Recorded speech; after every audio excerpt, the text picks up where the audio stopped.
नमस्कार, स्वागत है आपका बिग फाइट लाइव में। आपके साथ मैं हूं श्वेता मिश्रा। कोरोना काल है, बाजार बेजार है, हर शख्स हताश है, पस्त है अर्थव्यवस्था और खजाना खस्ता हाल है। हर किसी की जेब तंग है, न दिवाली की खुशी न होली का रंग है, ना ही किसी त्योहार का उमंग है। ऐसे में है जुबां पर एक ही सवाल कि जब कम हो गई कमाई तो कैसे होगी पाई पाई की भरपाई। क्योंकि कोरोना ने इंसानी सेहत के साथ साथ माली हालत पर भी धावा बोला है। सरकार भी कोरोना की मार से अछूती नहीं है। सरकार का खजाना घट रहा है, कर्ज का बोझ बढ़ रहा है और इन सब हालातों के बीच हुआ है बजट सत्र का आगाज। 24 फरवरी को मरुधरा के मुखिया अशोक गहलोत बजट पेश करेंगे, लेकिन सरकार के सामने है दोहरी चुनौती।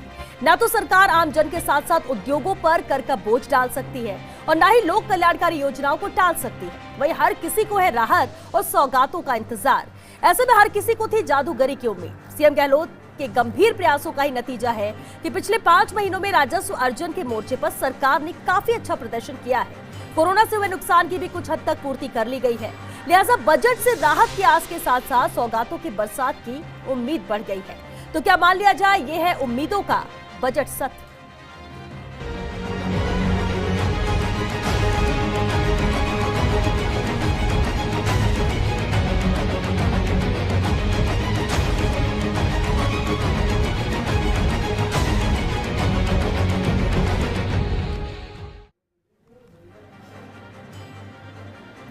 कोरोना में घटा राजस्व, खर्चा बढ़ा अपार, बजट सत्र से जनता की उम्मीदें हजार। विपक्ष सत्ता को घेरने के लिए तैयार, चुनौतियों से कैसे पार पाएगी सरकार। बिग फाइट में बहस आज इस मुद्दे पर बहस के लिए मौजूद है हमारे साथ खास मेहमान। चलिए उनसे रूबरू करा दे आपको। हमारे साथ बीजेपी विधायक रामलाल शर्मा जी हैं, अर्थशास्त्री प्रोफेसर एनडी माथुर जी हमारे साथ हैं और साथ ही राजनीतिक विश्लेषक मिथिलेश जैमिनी जी भी हमारे साथ हैं। बहुत स्वागत है आप सभी का बिग फाइट लाइव में। शुरुआत एनडी माथुर जी आपसे ही करते हैं। सर, अब क्योंकि बजट आ रहा है और इस बार का बजट हर बार की अपेक्षा में बहुत खास रहने वाला है क्योंकि कोरोना काल के बाद है। घाटा यहां पर लगातार है, राजस्व अर्जन उतना हुआ नहीं है। इस बजट को उम्मीदों का बजट कहा जा रहा है, लेकिन उम्मीदों पर कैसे ये बजट खरा उतरेगा आपकी नजर में? देखिए, राजस्थान की जो ग्रॉस स्टेट जीडीपी है वो लगभग 11.5 लाख करोड़ है और पिछले साल के बजट में भी लगभग जो है वो एक्सपेंडिचर्स, रेवेन्यू एक्सपेंडिचर वो ग्रेटर देन रेवेन्यू इनकम और उसमें जो है वो 12,000 करोड़ रुपए का घाटा फिस्कल डेफिसिट था और 2,25,000 करोड़ रुपए का रेवेन्यू डेफिसिट था। तो माली हालत ख़राब है। बारोइंग्स भी बहुत, उसकी सीमाएं हैं, कितनी बारोइंग ली जा सकती है और विकास के लिए कितना उधार लिया जा सकता है। तो मैं समझता हूं कि आने वाले बजट में उम्मीदें तो बहुत हैं, लेकिन क्योंकि हमारे जो मुख्यमंत्री जी हैं वो बड़े अनुभवी राजनेता हैं और अनुभवी व्यक्ति हैं, राजनीति में उनका बहुत लंबा अनुभव है और जादूगर भी कहे जाते हैं। तो उम्मीद का पिटारा कैसे भरते हैं वो मैं समझता हूं कि एक तरीका बचता है बारोइंग्स के बाद कि हम पब्लिक प्राइवेट पार्टिसिपेशन मोड पर आएं और उसके माध्यम से जो इंफ्रास्ट्रक्चर सेक्टर का डेवलपमेंट है राजस्थान का, या राजस्थान में जो कृषि का विकास है, राजस्थान में जो इंडस्ट्री का विकास है, या राजस्थान में हेरिटेज टूरिज्म का डेवलपमेंट है, जो खास एरियाज हैं जिन पर हमें, मैं समझता हूँ, केंद्रित करना चाहिए अपने आप को। हेरिटेज टूरिज्म है और विशेष रूप से मैं ऐसा समझता हूँ कि ईज ऑफ डूइंग बिजनेस ये राजस्थान में बड़ी कमज़ोर है। अब भी हमारा माइंडसेट बड़ा रिजिड है और इंडस्ट्री का जो व्यक्ति आता है वो थक हार के चला जाता है यहाँ पर और कोई ज़्यादा इंडस्ट्री डेवलप नहीं हो पाती। अगर सफलता मिली है तो मैं समझता हूँ राजस्थान को एजुकेशन के सेक्टर में ज़्यादा सफलता मिली है। आज यहाँ 28 स्टेट यूनिवर्सिटीज़ हैं, 51 प्राइवेट यूनिवर्सिटीज़ हैं, 6 डीम्ड यूनिवर्सिटीज़ हैं, अन्य विश्वविद्यालय भी हैं, लगभग 2000 कॉलेजेस हैं राजस्थान में। तो इसमें क्वांटिटेटिव एक्सपांशन तो बहुत अच्छा हुआ है कि एजुकेशन हब के रूप में राजस्थान डेवलप हुआ है, लेकिन इसकी क्वालिटी बढ़ाने के ऊपर अब काम करना चाहिए कि हमारी शिक्षण संस्थाएं बजट में भी चीजें लानी चाहिए। आप ये कह रहे हैं इसे लेकर भी बजट में इन चीजों को लाना चाहिए और स्पेशली पीपीपी मोड के आधार पर विकास से आगे बढ़ेंगे तो शायद हम इन एरियाज में ज्यादा विकास कर पाएंगे। बारोइंग से हम कैपिटल एक्सपेंडिचर करने की अपनी सीमा है और वो नहीं कर पाएंगे क्योंकि माली हालत इतनी अच्छी नहीं है। बिल्कुल। रामलाल शर्मा जी भी लगातार हमारे साथ हैं। रामलाल जी, देखिए, बजट जब आएगा तो विपक्ष के तौर पर पॉजिटिव चीजें कम और नकारात्मक चीजें ज्यादा ढूंढी जाती है और ज्यादा मिलती भी है कि ऐसा होना चाहिए था, ऐसा हुआ नहीं। लेकिन क्योंकि उम्मीदों का बजट है और उम्मीद सिर्फ आम जनता ही नहीं, विपक्ष भी कर रहा है कि अच्छा बजट आए, प्रदेश का विकास हो सके। इस लिहाज से कितनी उम्मीद आप कर रहे हैं, क्या चुनौती सरकार के सामने मान रहे हैं और आपको क्या लगता है कि कुछ ऐसी चीजें जो शामिल होनी चाहिए ताकि पहले से स्थिति बेहतर हो सके?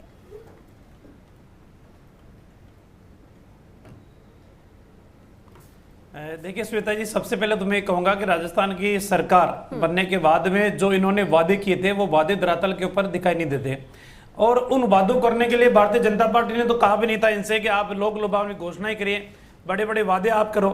लेकिन हकीकत यह है कि राजस्थान की सरकार ने सत्ता में आने के बाद में जो बड़ी बड़ी घोषणाएं की, इन्होंने कहा कि हम नाबार्ड से इतना ऋण लेंगे, उसके बाद सड़कें बनाने का काम करेंगे।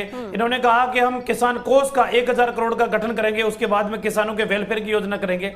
मुझे लगता है कि राजस्थान के अंदर सरकार सिर्फ और सिर्फ पिछली सरकार को कोसने के अलावा और नई घोषणाएं कोई नहीं करेगी। जो घोषणाएं कर चुकी सरकार उन्हीं को पूरा कर ले तो हम समझेंगे कि सरकार पूरा काम कर रही है। सबसे बड़ी बात है श्वेता जी कि एग्रीकल्चर के क्षेत्र में बहुत बड़ा स्कोप है और एग्रीकल्चर के क्षेत्र में अगर सरकार किसानों के साथ खड़ी रहे, उनको खेती करने के लिए उनको अनुदान उपलब्ध कराए, उनको ड्रिप इरिगेशन के आधार पे अनुदान उपलब्ध कराए, उनको पॉली हाउस के ऊपर अनुदान उपलब्ध कराए, तो एग्रीकल्चर के क्षेत्र के अंदर बहुत बड़ा स्कोप है। अगर सरकार किसानों के साथ खड़ी रहे तो इनका रेवेन्यू जनरेट हो सकता है। लेकिन दूसरी बात मैं कहूंगा श्वेता जी, कुछ दिनों पहले आबकारी नीति के अंदर परिवर्तन की बात सरकार कर रही है। अब आबकारी नीति के अंदर परिवर्तन क्या करेगी कि साहब हम जो दुकानें पहले लॉटरी से निकाली जाती थी वो लॉटरी की संख्या बढ़ाने का काम नहीं करेंगे, दुकानों की संख्या नहीं बढ़ेगी, हम उन दुकानों का ऑक्शन करेंगे और ऑक्शन के अंदर जो ज्यादा पैसे देगा ताकि उससे राजस्व की ज्यादा प्राप्ति हमारी होगी।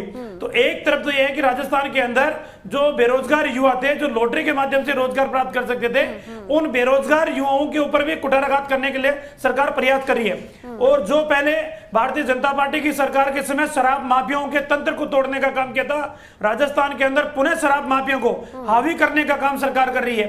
अब राजस्व प्राप्ति के लिए इस तरीके के हथकंडे सरकार अपनाए तो अपनाए, लेकिन ये लोक हित के अंदर नहीं रहेगा, राजस्थान के हित में नहीं रहेगा। आने वाले समय के अंदर जिस तरीके से आज खनन माफिया, बजरी माफिया पुलिस के अधिकारी और प्रशासनिक अधिकारियों के ऊपर हमले कर रहे हैं। बिल्कुल रामलाल जी, और अहम इसलिए कि आखिर फैसला किस स्तर पर लिया जाता है, इस बजट में क्या चीजें शामिल की जाती है, किस पर भार लाया जाता है। बिल्कुल आपने कहा कि कुछ चीजें राजस्व के हित में देखा जाए तो सरकार के लिए बेनिफिशियल है, लेकिन लोक हित में ये ठीक नहीं हो पाएगी और यही अहम निर्णय है जो इस बजट में शामिल किया जाएगा। चलिए, हमारे साथ राधेश्याम तंवर जी भी जुड़ चुके हैं, कांग्रेस नेता है। राधेश्याम जी, आपका बहुत स्वागत है। अब देखिए, उम्मीद तो बहुत ज्यादा है राधेश्याम जी, बजट सत्र का आगाज भी आज से हो चुका है, चर्चा भी होगी, 24 तारीख को बजट भी पेश किया जाएगा। लेकिन जो वादे किए गए, जिस तरह से रामलाल जी कह रहे थे, उनका कहना है कि जो वादे सरकार ने किया अभी वही पूरे नहीं कर पाई है सरकार, जिस तरह से बीजेपी भी लगातार इसे लेकर सवाल उठाती रही है। ऐसे में बजट से उम्मीदें तो है लेकिन मुश्किल लगता है वो पूरी हो सकेगी। देखिए, सबसे बड़ी बात तो ये है कि रामलाल जी इस बात को भूल गए कि देश के अंदर नहीं पूरे विश्व के अंदर जो महामारी आई, 8 महीने सरकार को इस महामारी से लड़ने में व्यतीत हो गए। ये बात बच्चा बच्चा पूरा देश का, प्रदेश का और पूरा विश्व का जानता है कि सारी सरकारें हैं वो अपना टास्क पूरा नहीं कर पाई। फिर भी मुख्यमंत्री जी पूरे देश के अंदर अव्वल रहे कोरोना को लेकर के, और फिर भी जो कुछ बनता पिया जनता के लिए कुछ काम किया, घोषणाएं जो थी उनको पूरी करने की पूरी कोशिश करी राजस्थान की सरकार ने। और बात किसानों की जो कर रहे थे, तो किसानों की हालत तो कैसी कर रखी है भारतीय जनता पार्टी ने, पूरा विश्व देख रहा है, न भारत देख रहा है, पूरा विश्व देख रहा है। अब तो अगर इनको किसानों की अगर चिंता थी तो किसानों को फ्री खाद देते, फ्री बीज देते, पानी की व्यवस्था करते, कोई बांध बढ़ाते। कहीं भी दुनिया में कानून बढ़ाने से किसी भी वर्ग की आय दुगनी नहीं हुई पूरे विश्व के अंदर गई, और आय दुगनी होती है आईडीएस उनके कुछ देने से। बांध बढ़ाते, बिजली फ्री करते, पानी फ्री करते, खाद फ्री करते, बीज फ्री करते। आज पूरे विश्व के अंदर भारत के हंसी का पात्र बढ़ गए हम।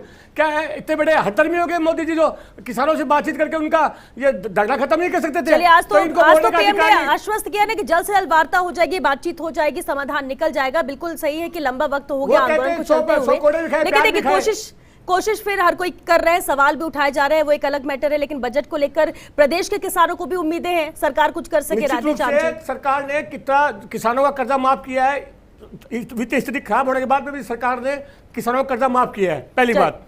दूसरी बात, मुख्यमंत्री जी किसान, मजदूर और युवा और महिला, इनको ध्यान में रखते हुए इस प्रदेश का बजट प्रस्तुत करेंगे। मैं समझता हूं क्रांतिकारी बजट होगा और राजस्थान की जनता को उसका पूरा लाभ मिलेगा और आप देखेंगे अच्छा ठीक है। रामलाल जी, इस पर एक कमेंट आप करें तो फिर मिथिलेश जी के पास जाएंगे। जी रामलाल जी, इसी पर आप कुछ कह रहे हैं। श्वेता जी राधेश्याम जी को बताओ कि राजस्थान सरकार कर्ज माफी को संपूर्ण कर्ज माफी नहीं किया। केसीसी के आज भी किसान ऋण की उम्मीद के अंदर बैठे हुए हैं। बेरोजगारों का भत्ता सरकार ने बंद कर दिया। निर्माण श्रमिक के अंदर स्कॉलरशिप जाती थी, वो बंद कर दी। अनुसूचित जाति जनजाति के बच्चों को स्कॉलरशिप दी जाती थी, वो सरकार ने बंद कर दी। कौन सा काम कर रही है सरकार जिसके आधार पे पूरे विश्व के अंदर खुद संतुष्ट होकर राजस्थान की सरकार से इस कोरोना काल के अंदर केवल हमारा प्रदेश ही नहीं, ठीक है रामलाल जी, राधेश्याम जी, देखिए यही उम्मीदें हैं, ये जो शिकायतें हैं, जो ये उम्मीदों पर खरा उतरती है, नहीं ये भी देखना होगा, इन चीजों को शामिल किया जाता नहीं। रामलाल जी वापस सर आपके पास लौटेंगे। मिथिलेश जामनी जी भी लगातार हमारे साथ बने हुए राजनीतिक विश्लेषक है। मिथिलेश जी, कर्ज का ग्राफ लगातार बढ़ रहा है। अगर हम बात करें अप्रैल से जून 2020 तक तो 18,000 करोड़ था और अब दिसंबर 2020 की बात करें तो 40,000 करोड़ पहुंच गया। यानी साफ नजर आ रहा है कि कर्ज का ग्राफ बढ़ता जा रहा है। अब आय नहीं हो पा रही है, राजस्व कैसे सरकार अर्जित करेगी, और जो फैसले लिए जाएंगे, जो बजट में बड़े फैसले चीजें शामिल की जाएंगी, उसमें आर्थिक तौर पर, राजनीतिक तौर पर कितना फर्क पड़ेगा और कितनी बड़ी चुनौती रहेगी? देखिए श्वेता जी, जो राजस्थान का वित्तीय ढांचा है बिल्कुल चरमराया हुआ है। ये कड़वी सच्चाई है जिसे सबको स्वीकार करनी चाहिए। और मार्च तक ये घाटा, जो राजकोषीय घाटा है, लगभग 60,000 करोड़ का हो जाएगा। तो ऐसी स्थिति में एक राजस्थान जो इमर्जिंग और डेडिकेटेड डेवलपमेंट स्टेट के रूप में है, उसका यूज करना चाहिए। और उसका यूज कब हो? जैसे हमारे लिए बहुत बड़ी अपॉर्चुनिटी थी कोरोना काल में कि जो चाइनीज प्रोडक्ट हैं उनका रिप्लेसमेंट के लिए हम यहाँ हब तैयार करते। दूसरा, जो सोनीपत, फरीदाबाद, गुड़गांव, वहाँ पोल्यूशन बहुत ज़्यादा बढ़ गया है, वहाँ की इंडस्ट्री यहाँ शिफ्ट होने को तैयार है, लेकिन इंडस्ट्रीज के लिए एनवायरनमेंट हम नहीं बना पाए हैं, उसको हम नहीं दे पाए हैं। तीसरा, एक बहुत बड़ा हमारे लिए गिफ्ट है DMIC, डेडिकेटेड। उसमें नरेना और फुलेरा के बीच में जो जगह रखी गई है, वहां से पूरी जगह मार्केट जाएगा। तो राजस्थान सरकार को चाहिए कि इस बजट में वहां मेगा इंडस्ट्रियल पार्क खोले, जिससे यहाँ इंडस्ट्री खुले। एक और बड़ी चुनौती है जयपुर को लेकर। जयपुर 70 साल से मांग है, जयपुर की 2021 का सेंसेक्स जारी है और यहाँ की आबादी 80 लाख होने वाली है, जिसमें 44 लाख शहरी और 36 लाख रूरल होने वाली है। ऐसे में जयपुर के कलेक्टर पर 4 सांसद और 18 MLA का भार है, 100 से अधिक कमेटियों का वो होता है। ऐसे में बरसों से हर बजट में मांग होती है कि 3 जिले हो जाएं, एक कोटपुतली, एक सांभर और एक जयपुर। ये एक उम्मीद है जो बरसों से 70 साल से चल रही है। ये मांग पूरी होने की मुख्यमंत्री अशोक गहलोत से लोगों की उम्मीद है। एक दूसरा जो निर्माण श्रमिकों की बात है, निर्माण श्रमिकों में एक बहुत बड़ा घोटाला चल रहा है, उसको रोकना चाहिए। और लेबर डिपार्टमेंट से मुख्यमंत्री जो चाहिए कि जो चौखटी का मजदूर है उसे आज तक पता नहीं कि जो श्रमिक निर्माण निधि है, जो निर्माण कार्य से जुड़े उनको आज तक पैसा नहीं मिल रहा है। विधायक जिनको अपने रिश्तेदारों को कहते हैं उनको पैसा मिल रहा है, उसको श्रम मंत्रालय से हटाकर CMO में करना चाहिए। इसके अलावा एक और बड़ी किसानों की जो बात कर रहे हैं, जो आज बजट अभिभाषण में भी मुख्यमंत्री अशोक गहलोत ने राज्यपाल के मुख से कहलाई है कि अप्रैल 2023 तक हम सभी किसानों को दिन में बिजली देंगे। अगर वाकई ऐसा कर देते हैं तो मैं कहूंगा कि राजस्थान के किसानों के लिए यह अशोक गहलोत की बहुत बड़ी गिफ्ट होगी, क्योंकि हम देखते हैं कि हर रबी के सीजन में कई लोगों को सर्पदंश कर जाते हैं किसानों को, और अन्नदाता अकाल मृत्यु के काल में चले जाते हैं। आज अभिभाषण में एक और नजारा देखने को मिला, जो मिला जुली का खेल मिला बलवान पुनिया का। वो एक इंपॉर्टेंट चीज है। इससे साफ जारी रहे कि आज पितृवासिनी अमावस्या है और इस दिन बजट सत्र शुरू हुआ है। ऐसे में कहा जाता है कि पितृ इन पर कृपा करेंगे, तो कांग्रेस इस बजट सत्र में भाजपा पर भारी रहेगी ज्योतिष के हिसाब से। लेकिन आज जो पहले दिन नजारा देखा, वो नजारा बड़ा रोचक था कि बलवान पूनिया जा पर कृपा राम की होई, ता पर कृपा करे सब कोई। बलवान पूनिया बैल में जा रहे हैं, राज्यपाल के बोल रहे हैं, राज्यपाल के बीच में डिस्टर्ब कर रहे हैं, लेकिन उन्हें उठा नहीं पा रहे हैं। संसदीय मंत्री धारीवाल जी जा रहे हैं, मुख्य सचेतक महेश जोशी जी जा रहे हैं, उप मुख्य सचेतक महेंद्र चौधरी जा रहे हैं, राजेंद्र गुड़ा जा रहे हैं, राजेंद्र राठौड़ इशारा कर रहे हैं लेकिन नहीं उठा रहे हैं। कभी इसी बैल में RLP के सुप्रीमो हनुमान बेनीवाल जब विधायक थे, तब वो बजट के अभिभाषण के दौरान जब आए थे तो उन्हें बाहर कर दिया गया था। तो ये आज जो दोहरा देखा गया, इससे ये साफ है कि बजट सत्र में कांग्रेस बहुत प्लानिंग से है। अभी शाम को विधायकों की बैठक भी हो रही है, उसमें मुख्यमंत्री अशोक गहलोत, उधर राहुल गांधी आ रहे हैं, अजय माकन आज आए हैं, और पॉलिटिकली आज उन्होंने सबसे पहले सुरसरा में दर्शन किए तेजा जी की जय बोलने वाले आरएलपी को चुनौती देने के लिए सबसे पहले गोविंद सिंह डोटासरा के साथ जाके सुरसरा मंदिर जो तेजा जी वीर तेजा जी के मंदिर है उसमें ढोक लगाइए, क्योंकि राहुल गांधी जो आएंगे वो जाट बहुल तेजा जी का जो बहुल इलाका है वहीं आने वाले हनुमानगढ़ और गंगानगर इलाके में, उसको देखते हुए तो पॉलिटिकली जो कांग्रेस है बजट के साथ चारों तरफ मैनेज है, जो चुनाव है उसमें चाहे सहाड़ा हो, सुजानगढ़ हो, बल्लभ नगर हो, राजसमंद हो, वहां जो सुरसरा का देव है तेजा जी के उपासक बहुत है, उन सबको साधने का भी प्रयास अशोक गहलोत कर रहे हैं बिल्कुल। और राहुल गांधी का भी इसलिए कार्यक्रम के दौरान भी तेजा जी मंदिर दर्शन करने का कार्यक्रम भी रहेगा। रामलाल जी, विपक्ष के तौर पर रणनीति क्या है, क्योंकि सत्ता पक्ष के तौर पर तैयारी तो पूरी है, चुनौतियां भले ही रहेंगी लेकिन जवाब देने के लिए भी तैयार, लेकिन विपक्ष ने क्या रणनीति बनाई, मजबूती के साथ डटे रहेंगे? रामलाल जी। देखिए श्वेता जी, भारतीय जनता पार्टी प्रतिपक्ष की भूमिका के अंदर हर उस रणनीति का हिस्सा रख रही है जो 2 साल के अंदर सरकार ने बजट पेश किए, वो दोनों ही बारों के बजट के अंदर कोई भी पूर्ति नहीं की गई। जो इन्होंने चुनाव में घोषणा की थी उन घोषणाओं की पूर्ति धरातल के ऊपर कुछ भी नहीं है, और जो 2019 के बजट के अंदर घोषणाएं थी वही घोषणाएं 2020 के अंदर रिपीट हुई, और अभी भी हमारे को पूरी उम्मीद है सरकार वही करेगी जो 2019-20 के अंदर घोषणाएं की थी, 2021 के अंदर भी वही घोषणाएं बजट के अंदर करेगी। धरातल के ऊपर कुछ ही नहीं है। आज राजस्थान के अंदर क्राइम बहुत तीव्र गति से बढ़ा है, महिला अत्याचार के ऊपर राजस्थान प्रथम स्थान के ऊपर आ चुका है। राजस्थान के अंदर गैंगवार की जो घटनाएं घटित हो रही है, सबको शर्मसार करने वाली है। जो अपराध के उसे पकड़े भी गए, खनन माफिया राजस्थान के अधिकारियों के ऊपर हमला कर रहे हैं। यानी रामलाल जी, मुद्दों को लेकर बीजेपी तैयार है, पूरी तरह से विपक्ष तैयार है सत्ता पक्ष को घेरने के लिए इस बजट सत्र के दौरान। बिल्कुल रामलाल जी, लौटेंगे सर आपके पास। बिल्कुल एनडी माथुर सर, ठीक है रामलाल जी वापस लौटेंगे सर। एनडी माथुर सर, अब देखिए साल भर में सरकारी खजाने से 8,000 करोड़ से भी ज्यादा का खर्च हुआ है और ये कर्जा लगातार बढ़ता जा रहा है। अभी हम चर्चा भी कर रहे थे किन चीजों पर फोकस रख सकते हैं, लेकिन एक सरकार की मजबूरी ये भी रहेगी कि किसी पर भी ज्यादा बर्डन नहीं डाला जा सकता है, क्योंकि ये उम्मीद कर रहे लोग, हर वर्ग की बात करें या हर सेक्टर की बात करें, नुकसान हुआ है, लॉस हुआ है और सबकी उम्मीदें सरकार से है। तो ऐसे में आपको लगता है कि बैलेंस सबको साधते हुए बजट लाया जाएगा? बजट लाया जा सकता है, हमें नए सोर्सेज की तलाश करनी पड़ेगी, आइडेंटिफाई करने पड़ेंगे, नए संसाधन कहाँ से लिए जा सकते हैं उनको प्राथमिकता से आइडेंटिफाई करने की ज़रूरत है। हमें खर्चों को कम करने की ज़रूरत है, जो नॉन डेवलपमेंटल एक्सपेंडिचर्स हैं उनको कम करने की ज़रूरत है। कैपिटल एक्सपेंडिचर के लिए हमारे पास पैसा नहीं है, तो कैपिटल एक्सपेंडिचर के लिए बोरोइंग्स ली नहीं जा सकती। आप पहले से ही कह रहे हैं 40,000 करोड़ रुपया जो है उसका बाहर है, आप कह रहे हैं 60,000 करोड़ रुपए का बाहर है। 53% तो वेतन में खर्च हुआ है, पेंशन में खर्च हुआ है और कर्ज के ब्याज में खर्च हुआ है। जितना खर्च हुआ उसका 53% करीब, यानी सिर्फ इसका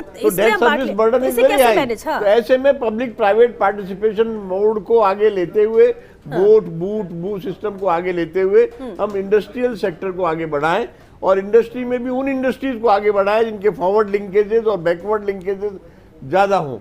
हम हर एक को, चाहे किसी को बजरी माफिया कह दें, किसी को बिल्डिंग माफिया कह दें, किसी को आबकारी माफिया कह दें, लेकिन इंडस्ट्री को काम तो करने दीजिए। आज भी हमारे चैलेंजेस सारे ट्रेडिशनल है, कोई फार्मर को पानी चाहिए, बिजली चाहिए, इंडस्ट्री को बिजली चाहिए, और 47 से वही ट्रेडिशनल चैलेंजेस चले आ रहे हैं। क्या हमने 70-80 सालों में ये भी नहीं किया? तो आखिर कुल मिलाकर आज हम अगर उसको पानी बिजली भी नहीं दे पाते समय पर, और रात को 12 बजे 11 बजे 1 बजे उसको पानी दे रहे हैं, तो वो एग्रीकल्चर से हम उम्मीद क्या करें?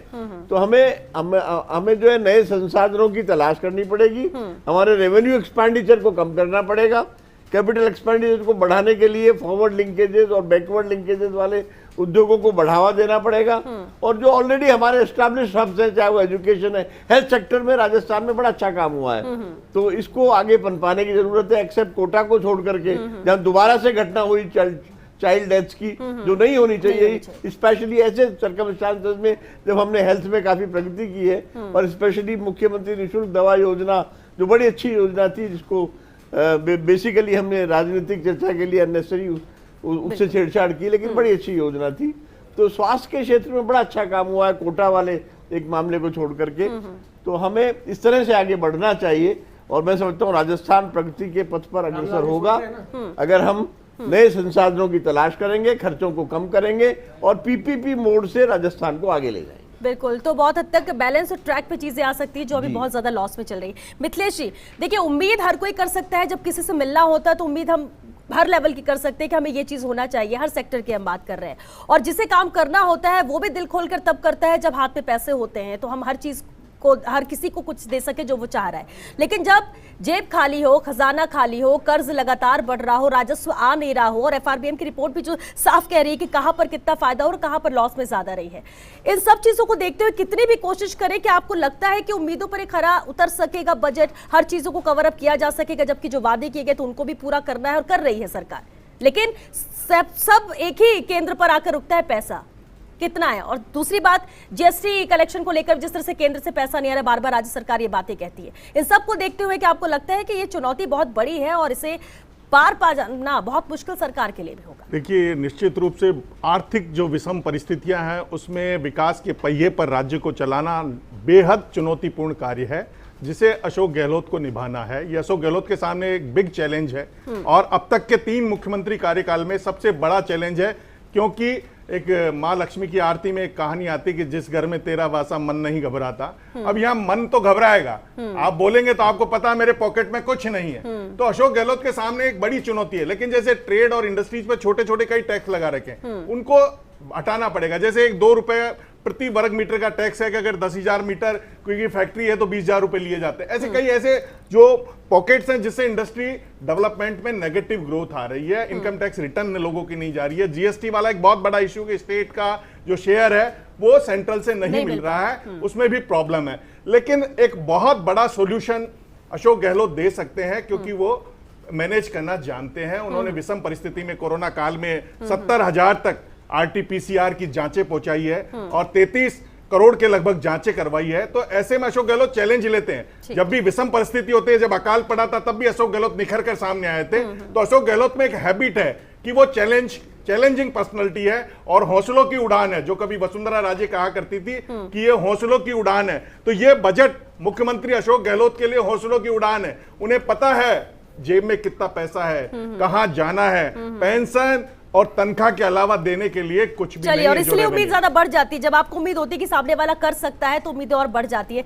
वक्त क्योंकि खत्म हो चुका है। बहुत शुक्रिया आप सभी का इस चर्चा में शामिल होने के लिए। तो ये उम्मीदों का बजट सत्र है, आगाज हो चुका है, उम्मीदें बहुत ज्यादा है, कर्जा भी सरकार पर बहुत ज्यादा है, राजस्व उतना ज्यादा आ नहीं रहा है, हर सेक्टर को खुश करना भी है, सबकी जरूरतों को पूरा करना भी है, और ये सब कोशिश रहेगी इस बजट में जो 24 फरवरी को पेश करेंगे मुख्यमंत्री अशोक गहलोत। तो चलिए, इसी के साथ बिग फाइट लाइव में आज के लिए बस इतना ही। नमस्कार।